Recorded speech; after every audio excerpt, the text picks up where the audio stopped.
这名勇士正在熟睡，一条蛇环绕了他的脸。他妻子认为这是吉兆，而非凶险。一种强大力量将指引她丈夫走向荣光或灾难。但现在他还仅仅是个奴隶，数百万人从罗马征服的领土上被带到矿场工作，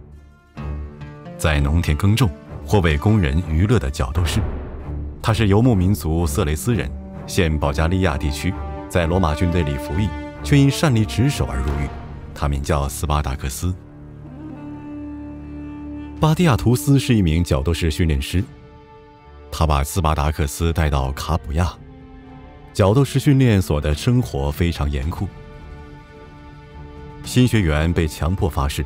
誓愿上刀山下火海，英勇搏斗，或是死于剑下，并且要绝对服从主人的意志。但严酷的纪律也无法摧毁斯巴达克斯的意志。在公元前73年，斯巴达克斯带领其他73名奴隶手握厨房刀具和穿肉签一路杀出去，并沿路抢劫了装有训练设备的马车。他们厌倦了为他人而搏斗，现在他们要为自己的自由而战。当消息传至罗马，元老院正忙于应对在西班牙和本都帝国的战争，无暇顾及几个叛乱的奴隶。执政官克劳迪斯·格拉伯尔若无其事地带领3000名士兵来到位于维苏威山的叛党营地，并封锁了上山的唯一通道，竟等待饥饿的奴隶自己出来。然而他的如意算盘落空了。夜深人静时，反叛者用藤条制成的绳索从悬崖下山，并从一侧攻击了毫无防备的军营。罗马叛乱角斗士的传奇由此开始。随着反叛消息的传播，斯巴达克斯的军队不断扩大，加入者有逃亡的奴隶、叛逃的士兵和饥饿的农民。大多数人都未曾接受过训练，但是斯巴达克斯机智的战术将他们变成一支高效的游击力量。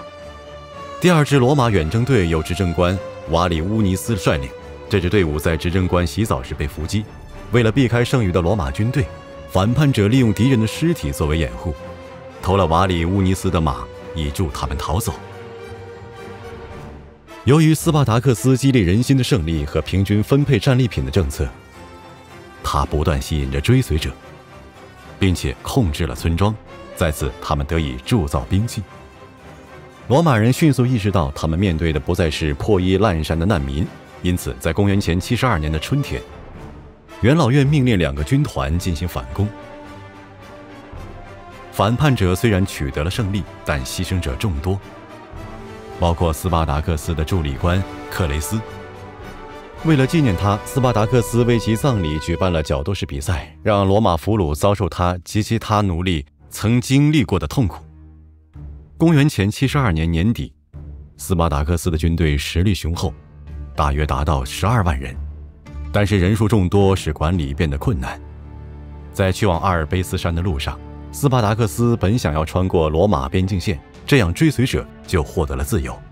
但是他的军队开始变得自以为是。许多人想要继续劫掠，而其他人则幻想可以攻入罗马。最终，反叛军向南进发，放弃了他们获得自由的最后机会。与此同时，马库斯·里希尼·克拉苏掌握了战争。作为罗马最富有的居民，他许诺给斯巴达克斯8个新军团，以此作为诱饵，将反叛军围困在意大利南部。在自制木筏失败并惨遭当地海盗欺骗之后，反叛军绝望地四散逃跑，想要冲破克拉苏的包围圈，但仍无济于事。罗马的增援力量从本都战争返回，反叛军队和士气溃败。公元前71年，他们做出了最后的抵抗。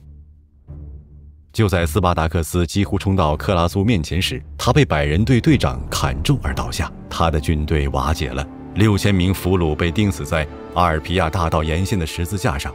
以这种可怕的形式宣示着罗马帝国的权威。克拉苏赢得了战争，但传颂数世纪的传奇主人公并不是他。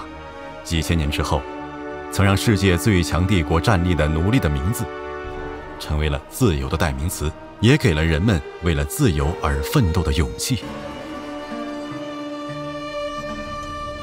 TAN-Aid 致力于为使用多种语言的尽可能多的人提供免费的高质量教育内容。通过向我们的 Patreon 捐款来帮助支持我们的非盈利使命，并且不要忘记订阅此频道。